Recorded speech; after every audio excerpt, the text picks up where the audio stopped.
Hello guys, welcome again to my channel. मैं बहुत time से सोच रहा था एक ऐसे लेक्चर पे वीडियो बनाऊं जो लॉकडाउन के कारण काफ़ी सारे मेरे फ्रेंड्स हैं, काफ़ी सारे मेरे कलीग्स हो सकते हैं जो इंटरनेशनल लॉ के ऊपर कुछ स्टडी करना चाहते हैं। सो आई थिंक कि इंटरनेशनल लॉ के ऊपर कुछ ऐसे वीडियोस एंड लेक्चर्स बनाए जाएं which will be beneficial for everyone. So international law के साथ में हम लोग स्टार्ट करेंगे और हम लोग तीन टॉपिक्स आज इसमें कवर करेंगे। First, the definition of international law. Second, about the nature of the international law. Third, we will study international law is a law in its true sense. क्या इंटरनेशनल लॉ लॉ है true sense में? और अलग अलग ज्यूरिस्ट्स या अलग अलग जो भी हमारे राइटर्स थे उनका व्यू क्या था इंटरनेशनल लॉ को लेकर के। First, we will discuss about the definition of international law. So, what is international law? According to Oppenheim writer, international law is the law of nation. So, what is law of nation? When one nation deals with the another nation, the law or the rules and the regulation which govern their interrelationship is known as the international law. Firstly हम लोगों ने क्या कहा, international law क्या है? International law is the law of the nation according to Oppenheim, और we can say that international law is the name of the body of convention and customary rules which are legally binding on the civilized state in their intercourse with each other. That means international law हमारा body of rules, और कौन से rules? Customary and conventional rules की body का वो नाम है international law. So international law हमारा जो भी हमारे कस्टमरी एंड कन्वेंशनल रूल्स होते हैं उसकी बॉडी का एक नाम है जो कि सिविलाइज्ड स्टेट इंटरकोर्स करती है जब आपस में एक दूसरे के साथ में। दैट मीन्स जो उनके रिलेशन होते हैं और जो उनके म्यूचुअल रिलेशन को रेगुलेट करने का काम करता है वो हमारा इंटरनेशनल लॉ करता है। ये ओपनहेम ने बताया था। सेकेंड थिंग, इन ओपनहेम के बाद में सेकेंड राइटर की हम बात करें हेंस केल्सन की, तो हेंस केल्सन ने इंटरनेशनल लॉ के बारे में क्या कहा? हेंस केल्सन ने इंटरनेशनल लॉ के बारे में कहा कि ऐसा लॉ जो कि स्टेट्स की म्यूचुअल रिलेशनशिप को रेगुलेट करने का काम करता है। That means a law which regulate the mutual relationship between the states is known as international law. After Hans Kelsen we will discuss about the next jurist or next theorist known as J.B. Stark. J.B. Stark ने international law के बारे में क्या कहा? J.B. Stark ने international law को 3 points में define किया है। फर्स्ट पॉइंट में और हर एक पॉइंट में उन्होंने इंटरनेशनल लॉ को रूल ऑफ लॉ कहा है। जैसा कि आई थिंक सभी को पता होगा जो भी लॉ कर रहे हैं या जो भी लॉ पढ़ रहे हैं या जो लॉ पढ़ चुके हैं कि एडमिनिस्ट्रेटिव लॉ में हम लोग पढ़ते हैं रूल ऑफ लॉ। डाइसी ने एक रूल ऑफ लॉ बताया था, उसमें उन्होंने 3 पॉइंट्स बताए थे। फर्स्ट, रूल ऑफ लॉ के अकॉर्डिंग सुप्रीमेसी ऑफ लॉ होती है, that is no one is above the law. Second, equality of law, that means on every one the law will be applicable equally. And third बताया था predominance of the legal spirit. तो according to rule of law J.B. Stark ने international law को rule of law के connection में बताया है 3 points में। फर्स्ट पॉइंट में उन्होंने बताया है कि rule of law in connection with the states, कि जब स्टेट्स आपस में एक दूसरे के साथ में डील करते हैं तो ऐसा रूल ऑफ लॉ जिसके अंडर में स्टेट्स आपस में डील करेंगे। और कैसे डील कर सकते हैं? Through mutual agreements, through conventions, through treaties और through contracts. Second, it defined the international law as a rule of law in context of the international agencies, या फिर हम कह सकते हैं कि इंटरनेशनल ऑर्गेनाइजेशंस, या फिर हम कह सकते हैं इंटरनेशनल इंस्टीट्यूशंस। तो इंटरनेशनल इंस्टीट्यूशन के कॉन्टेक्स्ट में जो रूल ऑफ लॉ हमारा एप्लीकेबल होता है उस कॉन्टेक्स्ट में हमारा J.B. स्टार्क ने इंटरनेशनल लॉ को रिलेट करा है। थर्ड, इंटरनेशनल लॉ को रिलेट करा है कि कुछ जो हमारे इंडिविजुअल्स रहते हैं जो सर्टेन कैपेसिटी तक इंटरनेशनल लॉ के एक सब्जेक्ट मैटर होते हैं, J.B. स्टार्क ने इंटरनेशनल लॉ को भी उस कॉन्टेक्स्ट में डिफाइन करा है। तो J.B. स्टार्क ने ये बताया है कि international law not only relates with the states relationship but in its ambit the individuals, the non state entities and other international institutions also come. तो जेबी स्टार्क ने इंटरनेशनल लॉ को एक बहुत ही वास्ट एरिया में एक्सप्लेन किया है। Third हम बात करेंगे, फर्स्ट हमने बात करी ओपनहेम की, सेकंड हमने बात करी हैंस केल्सन की, थर्ड बात करी जेबी स्टार्क की, फोर्थ हम बात करेंगे कि जब यूनाइटेड नेशन ऑर्गेनाइजेशन का एस्टेब्लिशमेंट हुआ था 1945 में, तो इंटरनेशनल लॉ को जो है एक इन्फोर्सिबिलिटी और एक सैंक्शन ऑब्टेंड हुआ था। अभी हम आगे बात करेंगे कि सैंक्शन कैसे ऑब्टेंड हुआ था, बट यूनाइटेड नेशन ऑर्गेनाइजेशन का 1945 में एस्टेब्लिशमेंट हुआ और इंटरनेशनल लॉ को इन्फोर्सिबिलिटी एंड सैंक्शन ऑब्टेंड हुआ। फिर हम नेक्स्ट थ्योरिस्ट की बात करेंगे, श्वार्ज़नबर्गर। श्वार्ज़नबर्गर के अकॉर्डिंग इंटरनेशनल लॉ क्या है? तो श्वार्ज़नबर्गर ने भी इंटरनेशनल लॉ को उन्हीं 3 कॉन्टेक्स्ट में डिफाइन किया था और ये कहा था कि इंटरनेशनल लॉ हमारा क्या करता है कि जो भी हमारे नेशंस है उसके बीच में जो भी हमारे म्यूचुअल रिलेशंस हैं उनको रेगुलेट करने का काम करता है, फर्स्ट थिंग। सेकंड थिंग, जब भी हमारा स्टेट डील करता है दूसरे स्टेट्स के साथ में, फॉर एग्जांपल अलग अलग स्टेट्स हैं, कुछ बिग स्टेट्स हैं, कुछ स्मॉल स्टेट्स हैं। स्टेट का मेरे कहने का सेंस ये है कि स्टेट का मतलब राज्य नहीं है, state means I mean about the Nations. मैं कंट्रीज़ के बारे में बात कर रहा हूँ, मैं कंट्रीज़ के कॉन्टेक्स्ट के बारे में बात कर रहा हूँ। उसी कॉन्टेक्स्ट में मैं स्टेट को यूज़ कर रहा हूँ। जैसे इंडिया, तो इंडिया को हम लोग, यूनियन ऑफ इंडिया को हम लोग एक स्टेट कहेंगे। ग्रेट ब्रिटेन, उसको हम एक स्टेट कहेंगे। तो मैं उस सेंस में स्टेट का यूज़ कर रहा हूँ। तो जब एक big state other small state के साथ में कैसे डील करेगा, तो एक यूनिफॉर्मिटी हमारी होना चाहिए। ऐसा ना हो कि जो स्मॉलर स्टेट्स हैं उनको हम डिमिनिश करें या बिगर नेशंस जो है उनको, बिगर स्टेट्स जो है उनको डिमिनिश करें। तो उस कॉन्टेक्स्ट में हमारे इंटरनेशनल लॉ को डेवलप करा गया। इंटरनेशनल लॉ हमारे एक इक्वलिटी क्रिएट करता है। इंटरनेशनल लॉ हमारा इंटरनेशनल लेवल पे पीस क्रिएट करता है।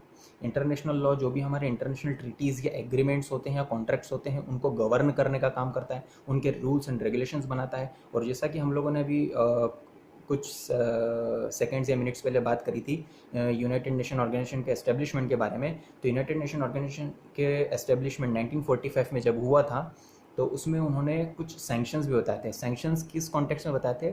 सैंक्शंस बताए थे कि अगर यदि जो भी हमारे इंटरनेशनल एग्रीमेंट्स होते हैं, इंटरनेशनल ट्रीटीज़ होती हैं, इंटरनेशनल कन्वेंशंस होते हैं, और अगर यदि कोई स्टेट्स उसको नहीं मानता है तो अलग अलग हमारी ट्रीटीज़ के जो भी हमारे सैंक्शंस है उस पर लगाए जाते हैं। फॉर एग्जांपल जैसे मिलिट्री सैंक्शंस लगा देते हैं, वो हमारे एयर पे भी हो सकती है, ओशन बेसिस पे हो सकती है, या आर्मी बेसिस पे हमारी हो सकती है। ये मिलिट्री सैंक्शंस हो गए। सेकंड थिंग, इकोनॉमिक सैंक्शंस हमारे लगाए जा सकते हैं। इकोनॉमिक सैंक्शंस कैसे लगाएंगे?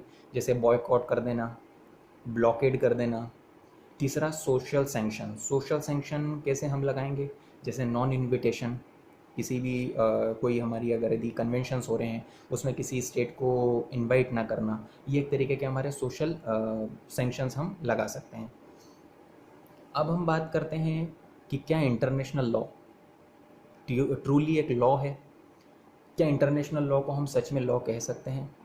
तो इसमें दोनों अलग कुछ ज्यूरिस्ट्स का ओपिनियन एक तरफ है और कुछ ज्यूरिस्ट्स का ओपिनियन अगली तरफ है। फर्स्ट जो ओपिनियन है ज्यूरिस्ट का, जिसमें हम लोगों ने ज्यूरिस्प्रूडेंस पढ़ा होगा या कुछ पढ़ चुके होंगे। कुछ मेरे फ्रेंड्स ऐसे होंगे जिन्होंने ज्यूरिस्प्रूडेंस को पढ़ लिया होगा, या कुछ मेरे फ्रेंड्स ऐसे होंगे आने वाले जो ज्यूरिस्प्रूडेंस को पढ़ेंगे। तो ज्यूरिस्प्रूडेंस में अलग अलग स्कूल्स थे। उन स्कूल्स में जैसे पॉजिटिव स्कूल था, एक एनालिटिकल स्कूल था। तो उसमें जो अलग अलग ज्यूरिस्ट थे, जैसे जॉन ऑस्टिन थे, हॉब्स थे, और आई थिंक काफ़ी सारे हमारे उसमें ज्यूरिस्ट थे। तो अलग अलग जो स्कूल्स थे, positive law school, analytical law school, तो उन स्कूल्स के जो ज्यूरिस्ट थे, जॉन ऑस्टिन, हॉब्स, उन लोगों ने क्या एक्सप्लेन किया था? अकॉर्डिंग टू देयर नॉलेज, उनके नॉलेज के according international law is not a law. Why they explain the international law is not a law? According to some reasons. According to them, first reason was that international law इसलिए law नहीं है because there is no any sanction in it, क्योंकि इसके अंदर कोई sanction नहीं है। According to them, उनके according ये था। sanction क्यों नहीं है? क्योंकि उन्होंने एक्सप्लेन किया था कि इंटरनेशनल लॉ के लिए ऐसा कोई इंटरनेशनल प्लेटफॉर्म नहीं है, या कोई ऐसा इंटरनेशनल हमारे ऐसा कोई ट्रिब्यूनल नहीं है जो इसकी एनफोर्सिबिलिटी और उसके सैंक्शन को इजीली एक्सप्लेन कर सके। यानी फॉर एग्जांपल मैं एक स्टेट हूँ और आप एक अनदर स्टेट है, आपके और मेरे बीच में कोई एक एग्रीमेंट होता है, एग्रीमेंट के बेसिस पे अगर यदि हम लोग कहते हैं कि ठीक है हम लोग ये एग्रीमेंट कर रहे हैं, उस एग्रीमेंट के अकॉर्डिंग वर्क करेंगे और अपने रिलेशंस रहेंगे, जैसे ट्रेडिंग के अकॉर्डिंग हमारे रिलेशंस हैं, या किसी एटॉमिक एनर्जी को लेकर के हमारे कोई ट्रीटी हुई है, किसी भी चीज़ के लिए हमारी कोई ट्रीटी हुई है, इंटरनेशनल ट्रीटीज़ हमारी हुई है, कंपनीज़ को लेकर के हुई हैं, इकोनॉमिक ट्रीटी हमारी हुई है, कुछ मिलिट्री ट्रीटी हमारी हुई है, तो उस ट्रीटी में उस एग्रीमेंट की एनफोर्सिएबिलिटी हमारी तब बनेगी जब आप और मैं दोनों उस एग्रीमेंट को ओबे करेंगे और दोनों हम अपनी कंसर्न देंगे कि हम जो एक इंटरनेशनल नॉर्म्स जो बने हुए हैं उसके एम्बिट के अंदर हम अपनी कंसेंट देते हैं। अब अगर यदि आपका और मेरा दोनों का कंसेंट है तभी हम लोग उसके ज्यूरिसडिक्शन में आएंगे। अगर यदि आप उसको फॉलो नहीं करते हैं या मैं अपनी कंसेंट नहीं देता हूँ तो क्या आप और मैं दोनों अपनी इंटरनेशनल ट्रीटी को इन्फोर्सिबल करा सकते हैं? नहीं करा सकते। इसीलिए उन्होंने कहा था कि इसके लिए कोई सेंक्शन नहीं है। फॉर एग्जांपल अभी हम लोग बात करते हैं इंटरनेशनल लॉ की, कि इंटरनेशनल लॉ में इंटरनेशनल कोर्ट्स हैं, ठीक है, इंटरनेशनल कोर्ट ऑफ जस्टिस होती है, आज हम सभी लोग ये देखते हैं। तो क्या इंटरनेशनल कोर्ट के जो डिसीजंस होते हैं, फॉर एग्जांपल किसी स्टेट ने माने और किसी स्टेट ने नहीं माने, तो क्या इंटरनेशनल कोर्ट उसके ऊपर कुछ पाबंदियां लगा सकता है? बिल्कुल लगा सकता है और लगाता भी है। बट क्या उसका इफेक्ट उस स्टेट पे आएगा, या क्या उसका इफेक्ट कितना मजबूती से आएगा कि अगर यदि कोई स्टेट उसके डिसीजन को या अवार्ड को या ऑर्डर को नहीं मानता है तो उसका क्या इफेक्ट होगा? अगर यदि कोई स्टेट उसके जुरिस्डिक्शन को अपने ऊपर नहीं मानता है तो उसकी कोई इन्फोर्सिएबिलिटी नहीं है या उसका कोई सेंक्शन नहीं है, या हम यह नहीं कह सकते कि उसके ऊपर हमने कोई एक तगड़ा सेंक्शन लगाया हो। तो इसलिए अकॉर्डिंग टू दोज ज्यूरिस्ट उन्होंने कहा था इसमें कोई सेंक्शन नहीं है, इसमें लैक ऑफ सेंक्शन था। सेकेंड थिंग, उन्होंने ये कहा था कि मोरलिटी से काफ़ी कनेक्टेड है। इट इज़ एक मोरलिटी, अकॉर्डिंग टू देम ये एक मोरलिटी है। मोरलिटी क्या करती है कि पीपल के डिस्क्रिशन को रेगुलेट करने का काम करती है। डिस्क्रिशन का मतलब होता है विवेक, और इंटरनली ये पर्सन के कॉन्शियंस से कनेक्टेड होती है। कॉन्शियंस यानी आत्मचित, इसको भी हम विवेक कह सकते हैं। तो ये क्या करती है? पीपल के डिस्क्रिशन को रेगुलेट करने का काम करती है, और मोरलिटी में क्या होता है? सेंक्शंस नहीं होते हैं। तो according to them international law हमारा क्या था? लॉ नहीं है, अकॉर्डिंग टू दोज ज्यूरिस्ट। ये ऐसा उन्होंने उस ज्यूरिस्ट ने कहा।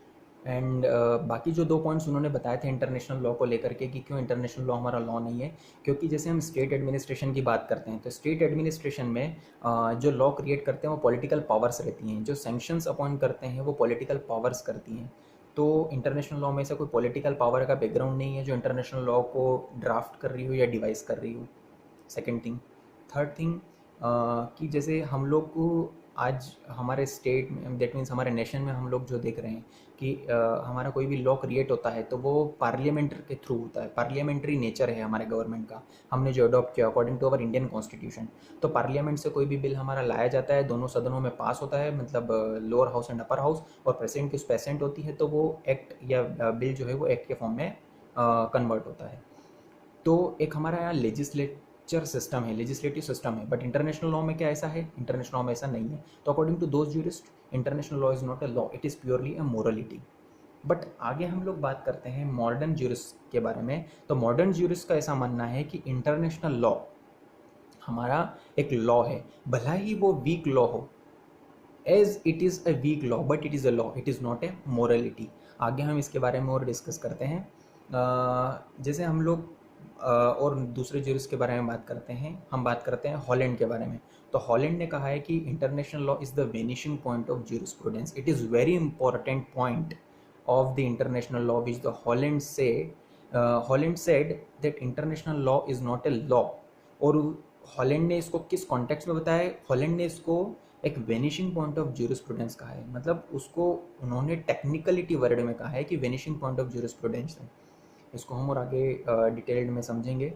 अब हम समझते हैं nature of jurisprudence. Nature of jurisprudence that is कि क्या इंटरनेशनल लॉ एक पॉजिटिव मोरलिटी है? What do you think about that?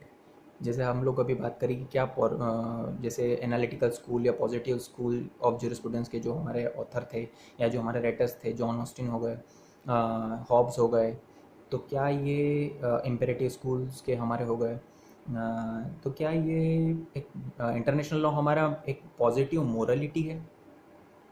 It is not a positive morality. Y?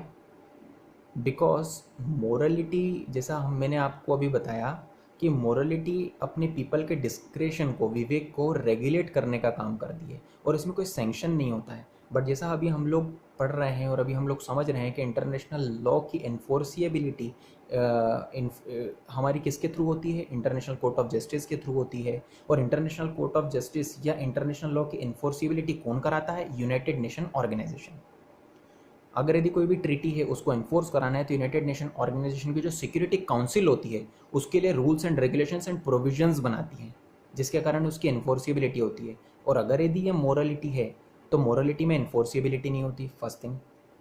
और अगर यदि ये लॉ है दैट मीन्स इसके अंदर हमारा सैंक्शन होना चाहिए। तो इंटरनेशनल लॉ में हमारा सैंक्शन होता है, इसका मतलब इंटरनेशनल लॉ हमारा एक लॉ है and it is not a morality.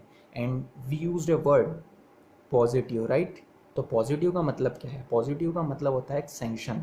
तो जब मोरलिटी सैंक्शन में कन्वर्ट हो जाएगी तब वो मोरलिटी मोरलिटी नहीं रहेगी, तब वो मोरलिटी एक लॉ में कन्वर्ट हो जाएगी।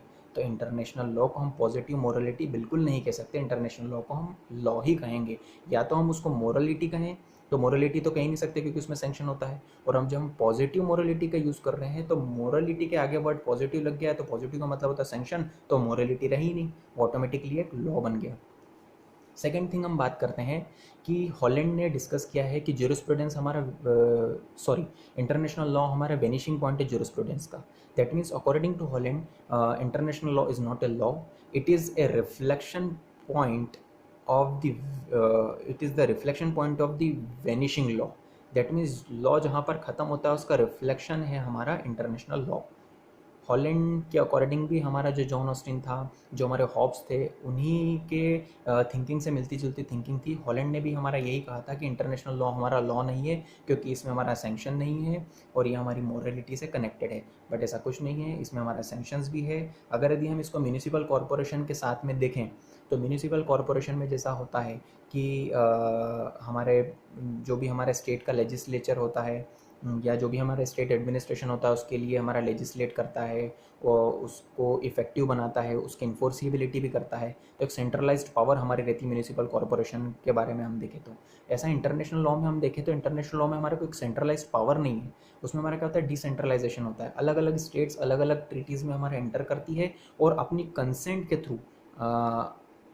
के थ्रू उस इंटरनेशनल एम्बिट में आना चाहती है ताकि इंटरनेशनल पीस बनी रहे और सभी स्टेट एक दूसरे को डोमिनेट ना करें, एक दूसरे के ऊपर हावी ना हो सके, इंटरनेशनल पीस मेंटेन रहे, इंटरनेशनल सिक्योरिटी मेंटेन रहे और साथ ही साथ जो भी हमारे सोवरेन स्टेट्स हैं उनकी सिक्योरिटी भी मेंटेन रहे और उनका इंटरेस्ट भी मेंटेन रहे। इसी वजह से वो इंटरनेशनल ट्रीटीज़ में एंटर होते हैं और इंटरनेशनल लॉ के एम्बिट में एंटर होना चाहते हैं। तो ये स्टेट की खुद की कर्टसी होती है। कर्टसी का मतलब होता है शिष्टाचार, जिसके थ्रू वो इंटरनेशनल लॉ में एंटर होते हैं। सो आई थिंक आप लोगों को डेफिनेशन समझ में आ गई होगी, क्या क्या जो उसने क्या क्या कहा, ओपनहेम ने क्या कहा, आफ्टर दैट हैंस केल्सन ने क्या कहा, आफ्टर दैट जेवी स्टार्क ने क्या बताया इंटरनेशनल लॉ को लेकर के, हॉलैंड ने क्या बताया। अभी हम लोगों ने नेचर डिस्कस किया कि नेचर क्या होता है, क्या इंटरनेशनल लॉ हमारा एक पॉजिटिव मोरलिटी है नहीं है, वो भी मैंने आपको एक्सप्लेन करा। सेकेंड थिंग, क्या इंटरनेशनल लॉ हमारा वेनिशिंग पॉइंट है ज्यूरिस्प्रूडेंस का अकॉर्डिंग टू हॉलैंड है, वो भी मैंने आप लोगों को बताया कि ये वेनिशिंग पॉइंट नहीं है ज्यूरिस्प्रूडेंस का, ये लॉ है, भले ही वीक लॉ है बट ये फिर भी एक लॉ है।